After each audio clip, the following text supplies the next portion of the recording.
বিমানে ওড়ার স্বপ্ন শেষ। 242 জন যাত্রী নিয়ে উড়েছিল সেই বিমানটা। কেউ কি ভেবেছিল অপেক্ষা করছে তাদের জীবনের শেষ দিনটা? বিজ্ঞান আজ এত এগিয়ে, মানুষ যাচ্ছে সব চাঁদে।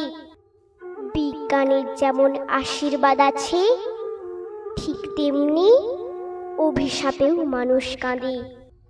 ভারতের ইতিহাসে 12ই জুন এই দিনটা স্মরণীয় হয়ে থাকবে। স্বজন হারানো কি যে যন্ত্রণা, কেউ কি ভুলতে পারবে? সবাই জানিয়ে রাখে যদি হরি, মারে তারে আজকে।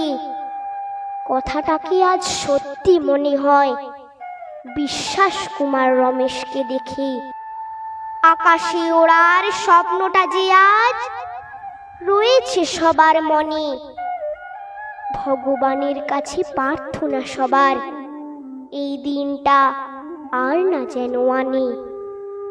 হয়তো কোনো ভুলের কারণে হারালো যাদের প্রাণ, সবাই মিলে এক হয়ে বলি তাদের আত্মাকে শান্তিতে রাখো হে ভগবান।